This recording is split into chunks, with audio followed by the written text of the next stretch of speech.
Conversations with Al McFarland. Glad to be here and glad to have you along as well. Beautiful day, misty, autumn-like, fall-like, September, October. So enjoy it because you know what's coming. What's coming is the weather you enjoy as well. Beautiful snow in Minnesota and marvelous cold. I think it's all good. You know, it's a question of attitude. And my attitude is I'm going to be here no matter what it is, and I'm going to do what I have to do. And I'm going to enjoy myself, enjoy the weather, enjoy nature, enjoy creation. Well, one of the things we do in this show is talk about such things. And I'm pleased to have as a guest, my first guest is Ruben Vasquez. He's the Vice President of Racial Justice and Public Policy at the YWCA of Minneapolis. He's responsible for the overall leadership and strategy for the YWCA Minneapolis race equity and public policy programs that support the YWCA Minneapolis mission, vision, and goals. And this week, actually tomorrow afternoon, is the 17th annual It's Time to Talk Forums on Race. It's tomorrow at 11:30 to 1:30 in downtown Minneapolis. We'll talk about that. Invite you, if you haven't registered already, to come and be part of that. Some 1,000 people attend each year. Two big events, or two parts of the event. This one includes a keynote presentation by Brother Ibram X. Kendi, and also dialogues that are led by trained racial justice facilitators at each table. Kendi, Ibram X. Kendi, is a New York Times best-selling author. He's the founding director of the Anti-Racist Research and Policy Center at American University. He's also a columnist at The Atlantic. And his speech is going to be centered around the ideas in his most recent book, How to Be an Anti-Racist. So this whole event, this series of conversations about race, is designed to help people develop skills around inclusion and equity, to understand the realities of racism today, and to commit themselves to solving the problem, being on the solution side of the equation. Ruben, good afternoon. How you doing, man? I'm doing awesome. Thank you. Thanks for having me here. Well, thank you for being here, and thanks for what you all are doing. I'm going to show for our Facebook audiences Insights cover of last week, where we presented a story on the event coming up tomorrow and an image of Brother Ibram X. Kendi, but a powerful presentation. And Ruben, as I was saying, the object of presenting this in Insight News was so that you and the whole community knows that Insight News and black media are on board, that this question of race is important. And too often, I feel, white people take it upon themselves to discuss race among white people with no interest and no intent to engage black people. And I don't know, it's kind of popular and it's in vogue, but something has to change. Mm-hmm. And whatever conversations we have to be both intentional, specific, and have to be results-oriented. The society has to change. The culture has to change. And part of that change is the acknowledged engagement, the support of the emergence of sensibilities and ideas from within black culture and cultures of other ethnic communities that challenge the supremacist thought of classic white American society. So I'm glad you're here. Thank you. I threw a lot out there. Talk about what this is about from your point of view and what you want people to both gain and walk away from in tomorrow's program. Sure.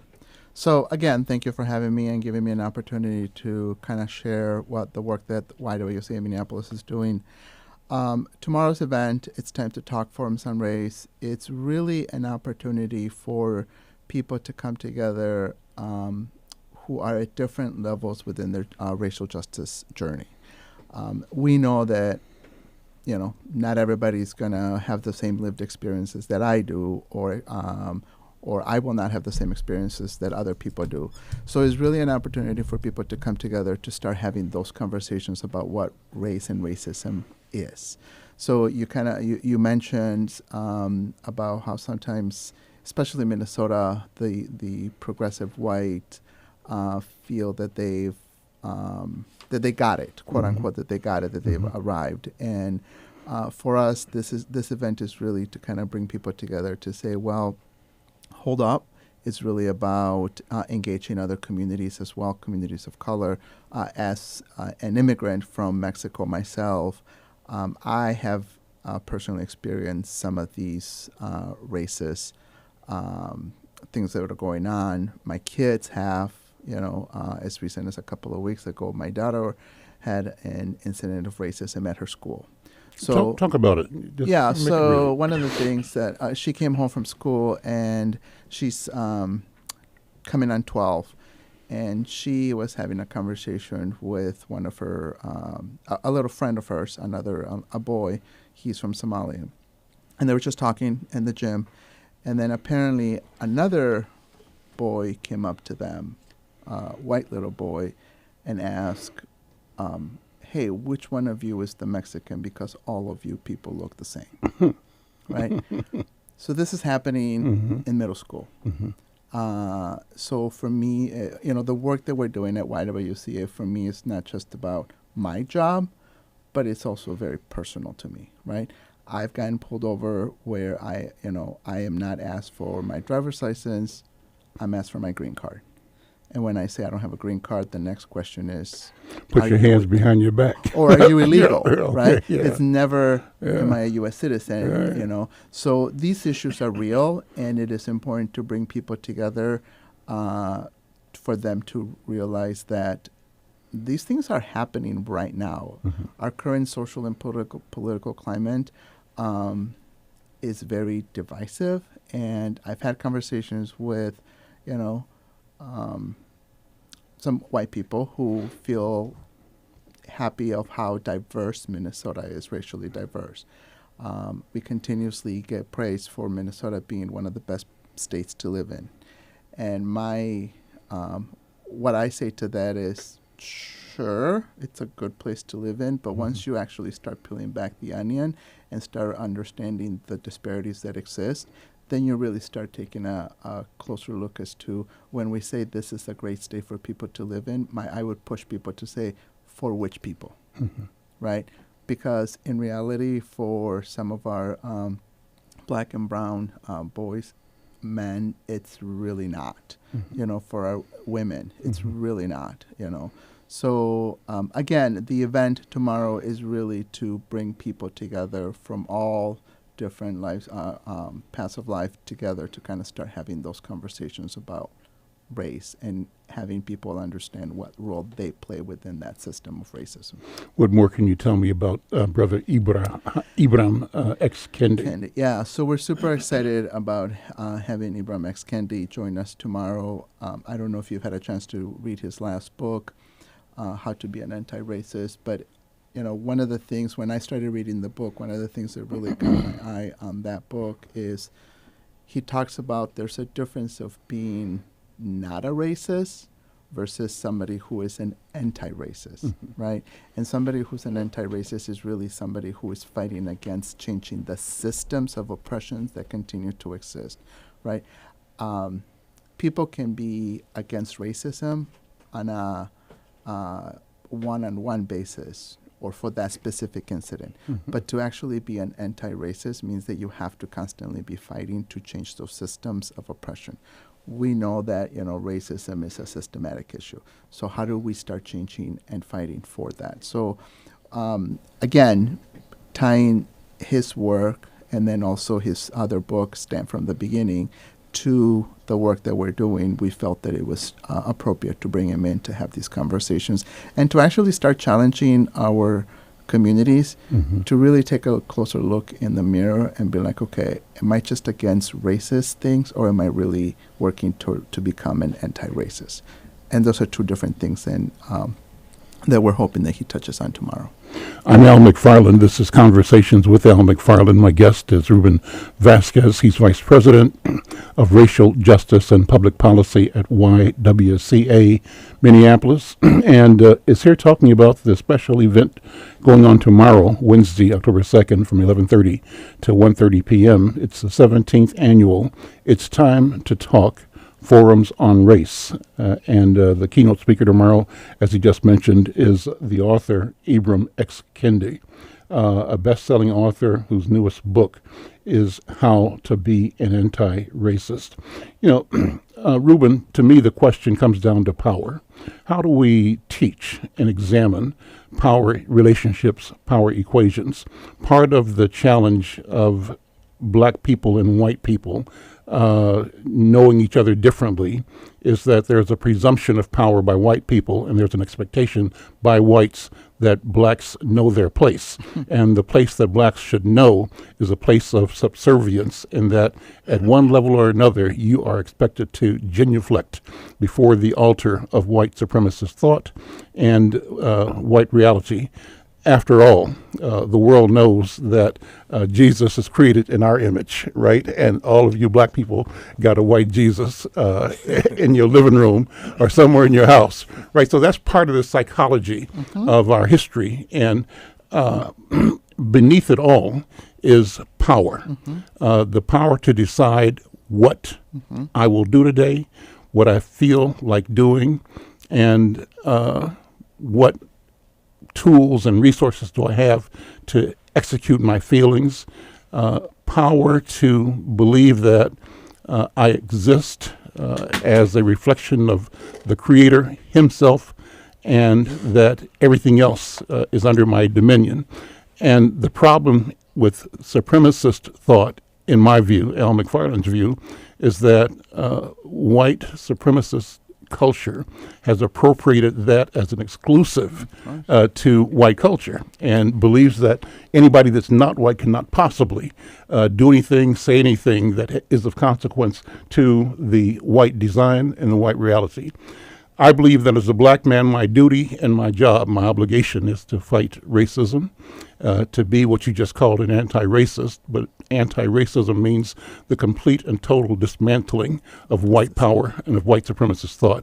That's what I believe. Right. So how do you address discussing the question of power, especially when you're talking about an organization, an institution, the YMCA, that has been a pillar institution in forming society as we know it for all kinds of good reasons, but there's some things that probably have been quiet when it came to the rights and the respecting of people of color, of black people, that even institutions like the Y have failed. What do you think? And they're dealing with now. You know, So, yes, I totally agree with everything that you're saying. And, you know, one of the things, like I said, I'm an immigrant. I have been living in the Twin Cities for the last 40 years, right? My family and I immigrated here from Mexico 40 years ago.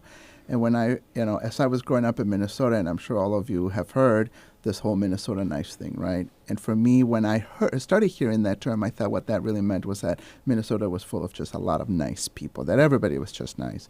And even though there are still nice people out there, one of the things I have finally realized is that Minnesota nice, really what that is being this passive-aggressive community that does not like to have conversations that we need to have. They don't like to be uncomfortable, right? So the work that we're doing is to really start pushing people to be comfortable being uncomfortable, because we need to do that, right? As it relates to your question about power, yes, power, and I've had some family members and neighbors and people who said, well, aren't we okay because we were able to elect the first black president? And my question goes back to and he had power. So then I push back and I'm like, but let's think about what that really means. Did he have power? Sure, to a certain extent he had power, but if you really think about it, it was temporary power, right? Because it only lasted 8 years. But for me, I want people to kind of take a look at the question of did our pipeline from school to prisons, did that change? Are there more white people in the system than black people, right? The suspension of kids in the school system, are they more now white versus, black? And I can go on and on about the systems of oppression that exist and all the disparities. if that was really true, that because we had a black president, the power dynamics have changed, we would have seen a shift. But that shift is not there. We still have a high concentration of students, especially black students, who continuously get suspended as young as 5 years old, right? For me, that is comprehensible. Like, how can a 5-year-old get suspended compared to their white counterparts? The prison pipeline is still, hugely, there's a huge disparity between white men and black men. So for me, the idea of power is, sure, we had a black president, but that has not really changed the systems of oppression that exist, because at the end of the day, there's still this white, specifically white men, who control the power and who tend to dictate how the systems are going to play out to benefit the very few. I'm Al McFarland. This is Conversations with Al McFarland. My guest is Ruben Vasquez, Vice President of Racial Justice and Public Policy at the YWCA Minneapolis. And he's here to talk about race and actually about a program tomorrow. It's the 17th annual It's Time to Talk Forums on Race, happening tomorrow, Wednesday, October 2nd, 11:30 to 1:30. And let you tell people where it's going to be. I think it's in downtown It's at the Minneapolis Convention Center. Yeah. Right. In fact, let me have you make an invitation so that people who are listening and can come can show up or listen online or whatever. Yeah. So it's tomorrow.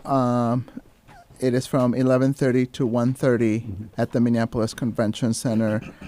We are expecting approximately 1,200 people to participate in the event. Now, we do not sell tickets at the door for this event, just because we need to be, lots of preparations behind the scenes. It is during the lunch hour. Lunch will be served. Okay. And we are still trying to figure out and work out partnerships to have this recorded and then be able to live stream it later or stream it later on. Stream it later on. So Great. More to come on that. But if people want to really kind of be more engaged on the work that we do, I know you mentioned having facilitated conversations at the table. So the format for tomorrow is Ibram X. Kendi will do his keynote presentation, and then after that, based on his message, every single table in the room will have a facilitated conversation with racial justice facilitators. These racial justice facilitators are trained by YWCA Minneapolis to become facilitators around race issues. So I would invite listeners who are interested in this work to visit us online to become part of that racial justice pool of facilitators, because the more people we can get out there to talk about these issues, the better we're going to be out in the end.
KFAI is a proud sponsor of The Record Show, like a giant church rummage sale but with really cool vinyl, CDs, DVDs, posters, and music memorabilia.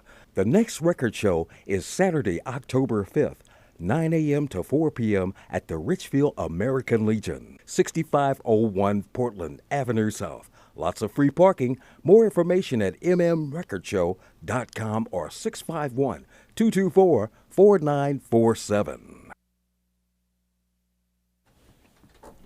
I'm Al McFarland. This is Conversations with Al McFarland. I want to continue this conversation, broaden it, open it up a little bit. I've got some friends and colleagues in the studio with me. Al Flowers, you know, we call him the field marshal for the movement in Minnesota, a freedom fighter. And along with him, a gentleman that I refer to as freedom fighters as well, Nick Muhammad and Thomas Berry. Both are with the Black Civic Network. I heard you, Thomas Berry, on Al Flowers' show, Community Voices Today on our sister station, KMOJ, your regular Sunday program. Great show. You were a great guest because you spoke, I think, just with principle and with conviction, and you challenged another guest who brought this idea that can't we all just get along? That was kind of the summation of what this brother from Liberia was saying, that we have to come up with a program that in order to address the question of police violence and police community relations, creates more interaction. It's probably a good idea, but his principles were that, if facial recognition, what he said, if people recognize each other face by face or by face, they are less likely to be antagonistic toward each other. But I think you brought up the question of the history of the relationship between cops, the question of policing, the purpose of policing in this country in slavery and in the post-slavery period. And you brought up also the question of people's personal experiences. You talked about your experience having been beaten by cops and your father's experience having been beaten by cops and his father's experience being beaten by cops, and how relevant all that is to your psyche, yourself right now. So it's not easy to be dismissive and say we just have to all get along and forget about the past. You can't forget it. Right. So let's talk. I'm going to start with you, Brother Thomas Berry, Black Civic Network. Let's give the idea of what the Civic Network is and what are the issues you all are working on right now. So the Black Civic Network is a 50C4. Pull the microphone real close. 501c4. So, our job is pretty much to be the voice of our people on a political policy scale. We're all about the black family and rebuilding the black family and retaining that black family. And, our thing is, our goal is, we know that if the objective of white supremacy / racism is to destroy the black family. That's why they're white and we're black. We're at the complete opposite spectrum of that conversation. A lot of people got racism misunderstood. This is what we talk about all the time. This is what we teach in the community. Racism was born in America for one reason and one reason only. It was for the annihilation of the black family as well as the black principles, and that all trickled down to the other principles of other groups as well.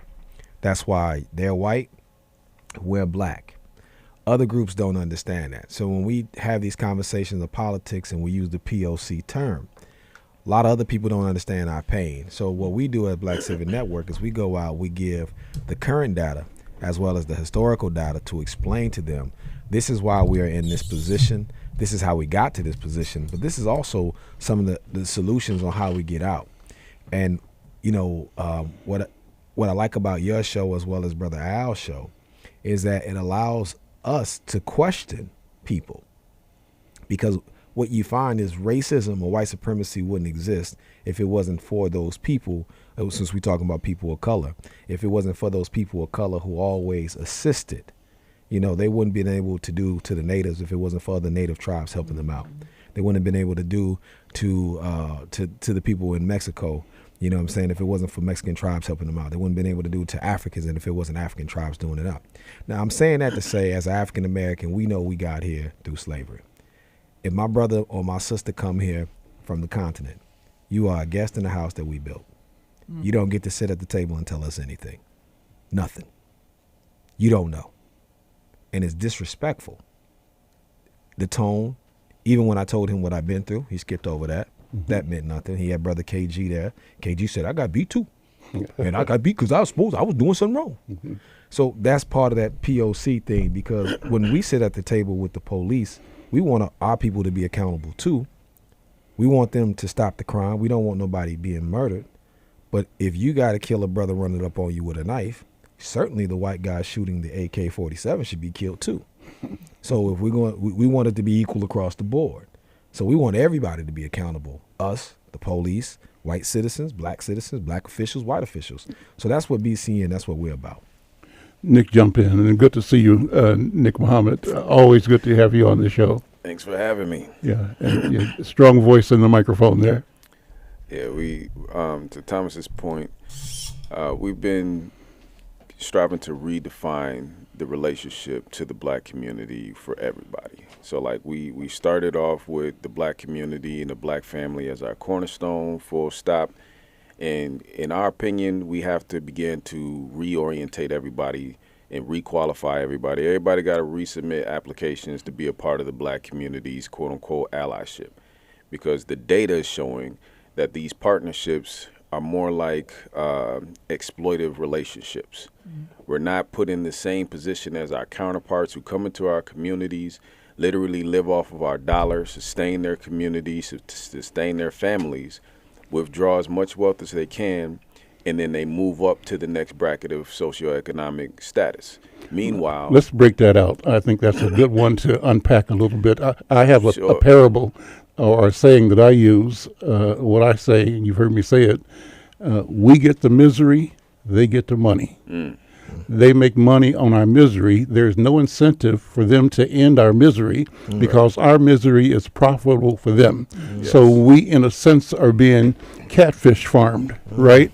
Keep them in this puddle of misery, this puddle of discontent, this puddle of low expectations, this puddle of low possibilities, of low life, of bad health, all these negatives, and keep them believing that they themselves are the cause of their misery, and that we simply drop in from 8 to 5 with a solution du jour, solution of the day.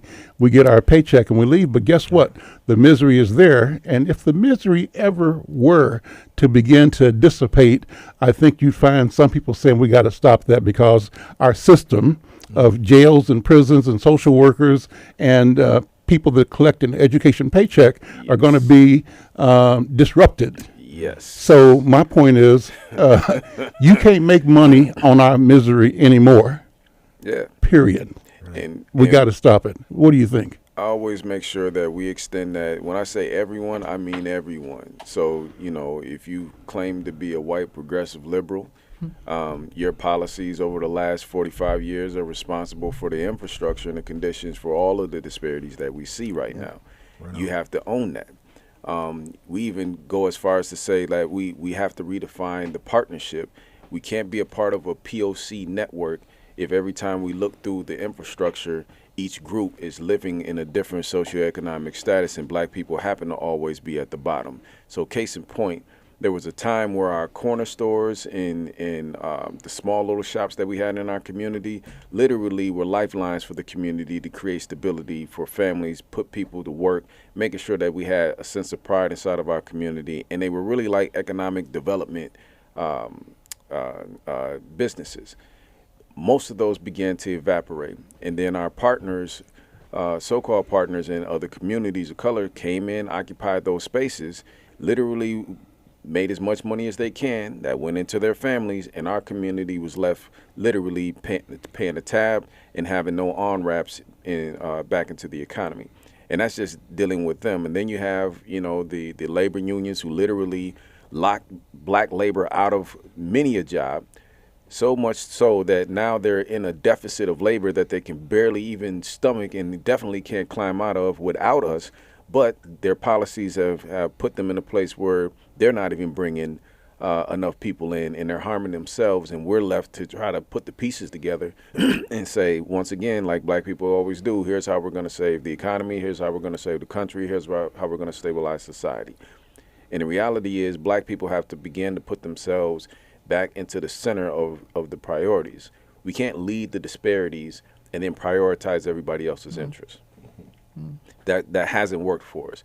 You can't call yourself a partner of the black community or say that you're trying to battle anything dealing remotely close with race, and you can walk down Broadway, walk down Selby Avenue, and act as if that you shouldn't see black business corridors that are being financed and run by their own communities, much the same way your community does. We have to be honest about the subsidies, the under-the-table subsidies that certain groups are presented with just to be able to stabilize themselves at the expense of African Americans. And while we're sitting here asking for really what's rightfully ours, we put $3 to $4 billion into the state every year, and for some reason everybody acting like we're asking for a handout when we go down and we demand that we have funds set aside for us to begin to make proactive efforts to stabilize ourselves. There's just a whole mountain of things that we have to deal with. So our posture at BCN is we're starting over. If you were at the table with any other group and, you know, everybody was POC, swinging hands and getting along, not with BCN. You have to put in your application. We have to look at your history. We have to check your references. Al Flowers, jump in. What do you think? I want to skip on by. Let them go. Let them go, Al, because you know. And I was just telling Brother Muhammad. I said, you know, State Voices have got one of our African sisters taking over, and that's about our right. Getting out to vote. And now that we lost organizations like NOC and all these organizations that came into the community to get us registered, get us ready to vote, they stay in there 10 years, millions of dollars, and then when they leave out, we have nothing. And I'm talking about the north side out where you live. Mm-hmm. That's what they do every year. Now it's coming to 2020. They setting the stage. And what I want to say that what Nick Muhammad and Thomas and them is sitting there saying, no, we got to get behind them, even about our vote. We got to make sure that we speaking in one voice about our vote. We have battled before. I done battled with Nick, I done battled with a lot of people. I battled when I shouldn't have been battling. But now I think they got an entity, BCN, I just heard them do the acronym on it, that we should get behind as a black community and that's been here. And some of the stuff he just said, I just came in to listen because I know these brothers have been saying stuff, and they said in an eloquent way that we can make something happen. So I know you're gonna interview them, right? I just sit back, but I'm saying I'm in support of them. I know you're gonna hear reparation and what they got going there, but we should be supporting them. We should be supporting this. Is how we should be supporting our black media. That's a key to me. Our black media is key to me if we're gonna succeed. I don't care what nobody said. They try to destroy our black churches. They didn't want us to organize with our black churches. They don't want our black newspapers. It's the most important thing we got. Just like they Star and Tribune is important to them. Our black paper is something we got to really communicate with. So I'll step back, but what they're doing on this, what they're doing here, Al, is I think we got to get behind them and support them, and that's why I'm glad they're here. Well, I'm glad they're here as well. I'm Al McFarland. This is Conversations with Al McFarland. That was the voice of Al Flowers, my colleague and producer, host of Community Voices today. Community Values today. Thank you. Over at our sister station, KMOJ. It's on Sundays at 1 o'clock. It's a great show. I think people tune in and get excited about the contesting of ideas, the challenging, and it's healthy and respectful. What we have to do is argue sometimes. Mm-hmm. Nothing wrong with a good argument. Mm-hmm. And the principle has to be, like you said, Brother Thomas Berry, when someone said something you didn't agree with, you said, you are not correct. You are not right. And I think we have to get in the habit of doing that without fear and without animosity, but in the spirit of truth. So, one of the things that you all are doing is talking about educating our community about reparations. Talk about that. What's on the agenda? What's Reparations 101, first of all? And then where we got to go? Well, it's ironic that so many people quote Dr. King. Dr. King came here to Minnesota, I believe, in 1965. His conversation here was about reparations. That was his last conversation, the Poor People's Campaign. And he talked about how Minnesota was developed. He talked about how the poor white farmers who were given subsidies to create Minnesota, as well as the University of Minnesota, which we're around the corner from. And they didn't call that welfare. They used that to build themselves up. We just left the meeting with Hennepin County, and I told them last year with Tent City, what was strange was you had a bunch of American-born people who were homeless, living in tents, being overlooked by a high-rise full of immigrants who were getting subsidies from the United States government as well as the state of Minnesota. And you wonder why people are upset. And this is why people, see, it's not the immigrant that's the problem. The problem is that white folks have got this 280-year head start. And what they do is they bring immigrants in so that they don't have to pay the debt to us. And that's why reparations is important. They need to repair the damage that they've done to us. We need to repair our damage that we've done to each other. And we need to reclaim who we are. And what a lot of people don't understand with reparations is the first thing they get to talking about is a check.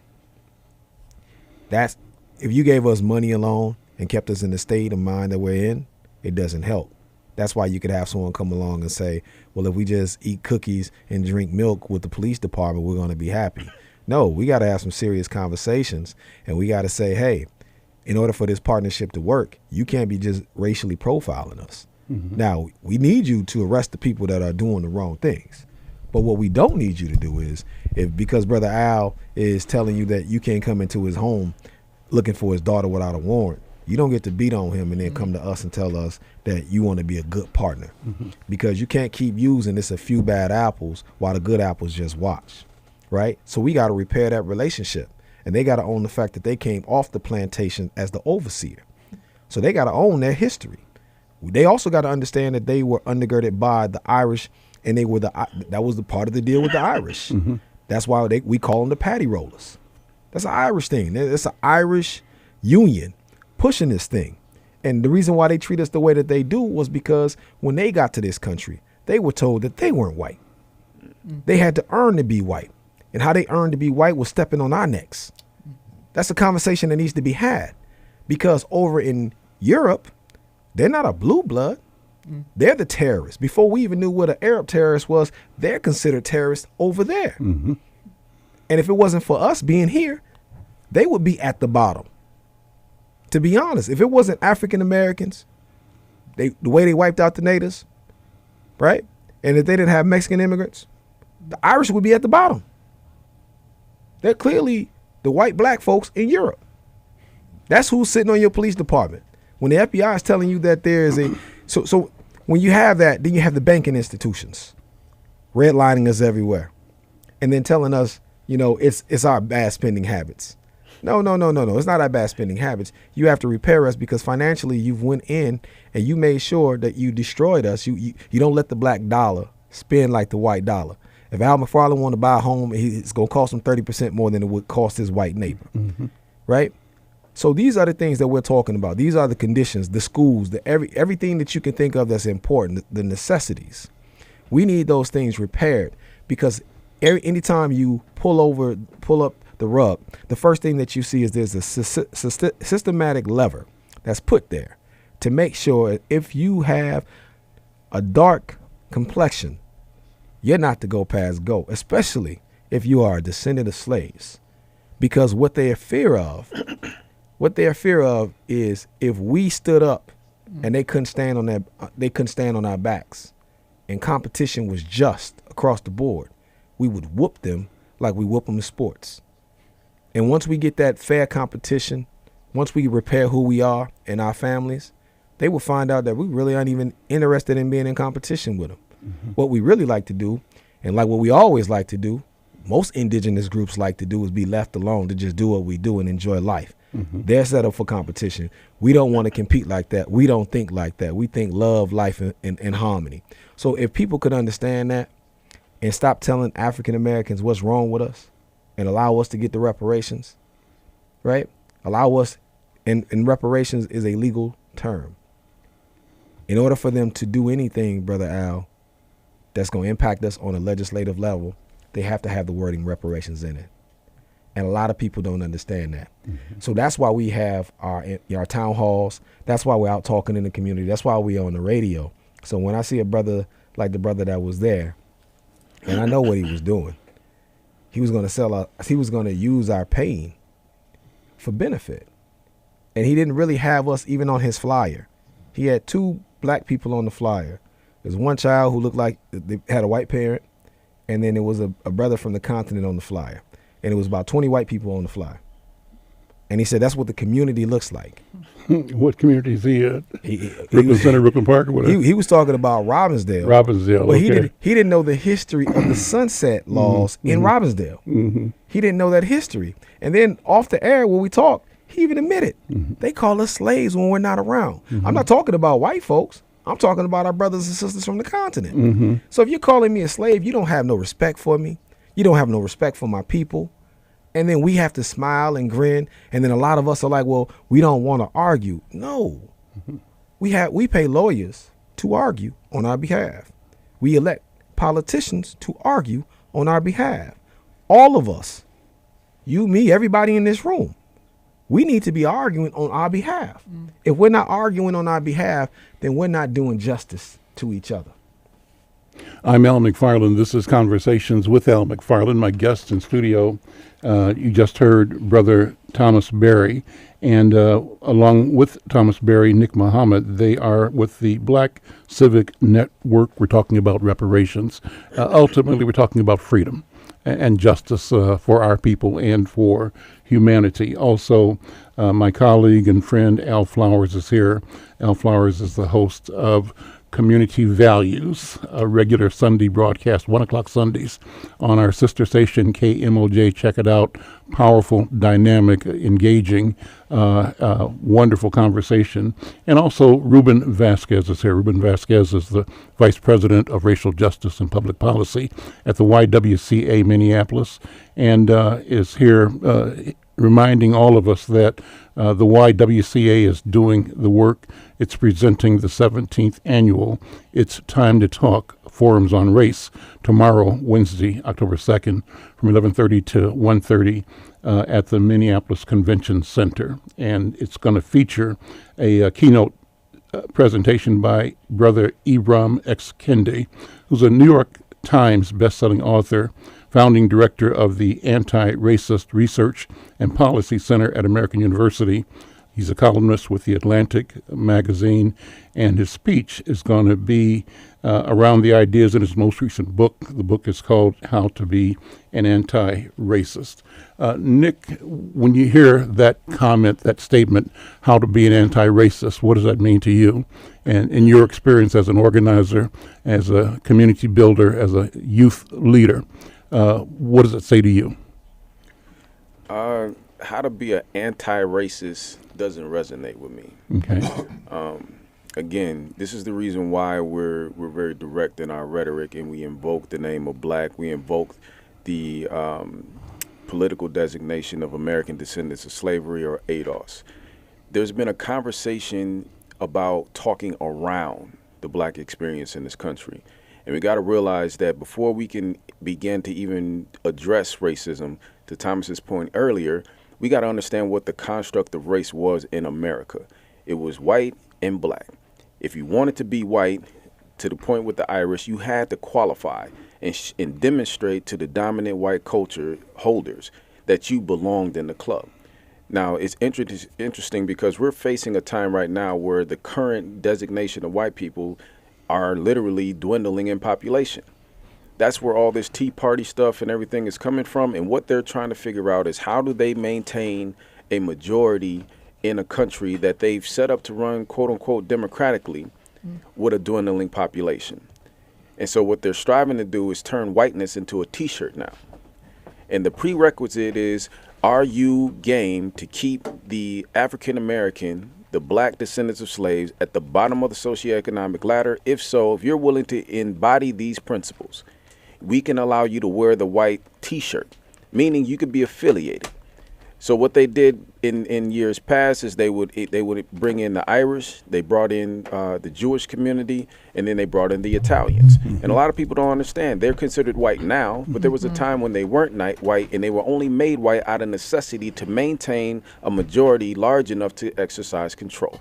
We're getting ready to face another one of those periods, and they see the writing on the wall. So now they're courting different groups. They're courting the Latinos.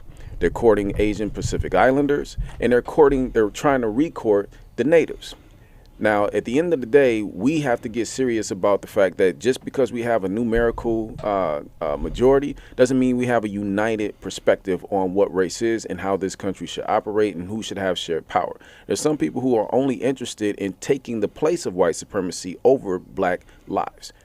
And we're saying we're done with that. So what we need is more specificity around what it is that they're doing. And for us, reparations is the litmus test. How do you plan on supporting reparations for black American descendants of slaves who made this Constitution the reality that everybody's trying to stand on to this day? The work will never be done until we actually reconcile the oldest sin in this country and literally put the people that were responsible for this country's wealth back in their proper place, reissue the wealth, and literally set up the mechanisms to repair them to their full strength, because we don't even know how great this country can be because the people who are responsible for building it still aren't even operating at our full potential. So this is what we've done at a quarter of our potential. Imagine what we're going to be able to do and how we're going to be able to not only lead the effects of the country, but the world once we're healthy. That has to become priority number one. And I'm tired of people putting on the jacket of the black experience, and they don't have to live with the realities of the black experience. You can distance yourself. And so I need more than just rhetoric that's supposed to get me charged up on an emotional tirade. We're literally targeting policies. And the funny part is we don't bite our tongue with our people, and we don't bite our tongue in these meetings with these department heads and these county people. The funny part is there's people who have been waiting for black leadership to actually be this specific. And they're saying, where's this been? With the exception of people that we know been knocking down doors like Al, but now they can't. Al he's done his time. Now we're coming behind people like Al and shaking up these same conversations. And to his point, we're just able to take a little bit more information, and now we could be a little bit more specific, and now we need more than lip service. We don't need a conversation on race. We don't even need a study on reparations. There's been so many studies since John Collier's initial introduction of H.R. 40 in 1989 that the UN came and literally did their own investigation of black people in this country. And the UN and the rest of the world has already come to the conclusion that there's only one solution for America to be able to move forward, and that's to pay reparations to the descendants of slaves. The rest of us need to get with the program with the rest of the world. Black people need not be small about this situation and be shamed and thinking it's about a check. Yes, it's about a check. It's about a check and a lot of other things. And people need to understand our history. When we talk about 40 acres and a mule, I stopped calling it that. I call it General Sherman's Special Field Order Number 15, signed by Abraham Lincoln, ratified by Congress, that guaranteed us the southeastern portion of the entire country with over 400,000 acres to start. And it was supposed to be a sovereign entity, much like Israel is today.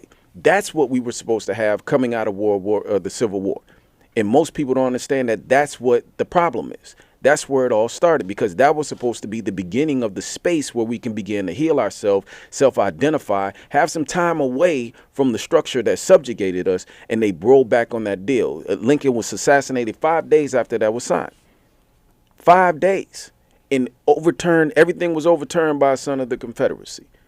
That's what we're talking about. And for those that don't understand that history, you have to know that first before you can call yourself my friend and trying to help me. This is not a handout. We fought, died, and freed ourselves. And we tried to be cordial and civil and deal with the people who just assassinated their own just to spite us. Now, if they're doing that to themselves, don't fool yourselves and think that you somehow can come here and you got some magic touch with them. These people are not afraid to kill. These people aren't afraid to subjugate. These people aren't afraid to genocide. They got a history. They got a history. Now, the funny part is everybody will follow a black man's criminal history till he's in the ground. But the second we bring up a white man's criminal history, everybody want to hum and ha. And that's where I stand with it. Like, I need more than fluffy rhetoric. I'm Al McFarland. This is Conversations with Al McFarland. That's the voice of Brother Nick Muhammad and his colleague Thomas Berry here with the Black Civic Network. The topic is reparations. Also here, Al Flowers. Al Flowers, the field marshal of the black community, a freedom fighter, championing engagement, involvement, progress, freedom, justice for our people. Also, Ruben Vasquez is here. He's vice president for the Racial Justice and Public Policy program at the YWCA Minneapolis, and is here talking about and inviting you to check out the 17th annual It's Time to Talk forums on race. The forum happens tomorrow, Wednesday, October 2nd, 2019, from 11:30 to 1:30 at the Minneapolis Convention Center. I'm going to close in about 3 or 4 minutes, but before I do, I wanted to just go deeper on the vision side. Brothers, and I'll focus with you, Thomas, and you, Nick. What's the vision in your mind's eye? Close your eyes, your mind's eye anyway, for a second, and sort of lay out the freedom, the justice, the end game. When we win, and I say that victory is both imminent and inevitable. What does it look like? On a basic level, Nick Muhammad, go ahead. black communities full of families that have a fighting chance, ownership of their political voice, economic dollar, they're becoming healthy. I've been in the fight so long and born into so many predatory policies that it's hard for me to imagine complete victory, but I know that the starting point is we literally reduce the predatory nature of things like child support, welfare. We close the wealth gap. We have a fully embraced black community into the economy of the globe, making sure that we're retaining our wealth, retaining our health, taking charge of our food, pushing us into a position where we can actually begin to separate and take some space for us to heal and self-identify, and making sure that that's respected and that we're putting policies in place that give us the permanent landscape for future generations to build from. And there's not just programs, like we're making policy changes on a state level, federal level, municipal, and so on and so forth that protect us indefinitely, right? The reality is we have to imagine where we would have been had we not been injured. That's a tough call to put on any generation. So that is the baseline. I see a $17 trillion settlement as a floor to begin this work. I see us embracing people like Dr. William Darity's work. I see us expanding the ADOS title just to make sure that it's respected like any other tribal name would be, right? And at the end of the day, people respecting the history and the culture and what black people have put into this culture. And that's just what I can come up with off the top of my Brother head. Thomas, what's on your mind? I would say, us being able to hold our principles is true and not have these so-called allies force their principles on us. As African Americans, we've always been made as the butt of the joke. If we don't like something, then there's something wrong with us. You can't be a free people if you can't say, no, I'm free to not like that, and say that's not part of my culture. And I don't have to be Arabic. I don't have to be Muslim or anything else to state that. That's just against who we are. When you're able, freedom is being able to use your will to express who you are and not have to sell out your principles, your soul, to fit into the fabric. And that's what reparations is all about. Also, on top of that, being able to have the institutional stamina to fight white supremacy. Because all I see today is more of our people fitting into white supremacy. When I start seeing the families come back, when I start seeing the murders go down, when I start seeing, you know, Big Mama's house being the place to be on Sundays more so than the fast food restaurants owned by white folk, then I know that we're turning that corner, because that's who we are as a people. We are social people. We love our family. We love each other. We love the world, to be honest with you. The reason why we haven't been violent towards white folks is really we're not killers. We love people. We invite everybody in. That's why everybody is able to come into our communities and do what they do. But we have to understand that our strength has become a weakness, and everybody's preyed on our strength. So for me, what I see happening with reparations is us repairing ourselves to a point to where we're no longer at the floor. We don't want to be at the floor. We're not saying that we need to be at the top of the food chain, but we definitely need to be somewhere in that race competing with other groups to be what we want to be. Look, we're out of time. Great conversation. I call these robust conversations. This certainly fits that bill in every sense of the word. My thanks to you, Brother Thomas Berry. My thanks to you, Brother Nick Muhammad. My thanks to you, my brother Al Flowers. And thanks to you, Ruben Vasquez.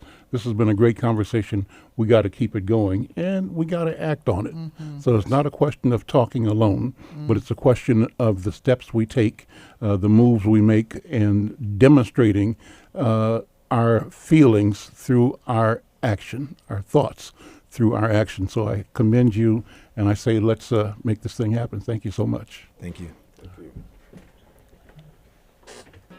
Join KFAI to celebrate the 85th anniversary of Bulgarian composer Vasil Kazandziev, presented by the Balkanicus Institute and the U of M School of Music. The showcase features chamber music inspired by traditional art,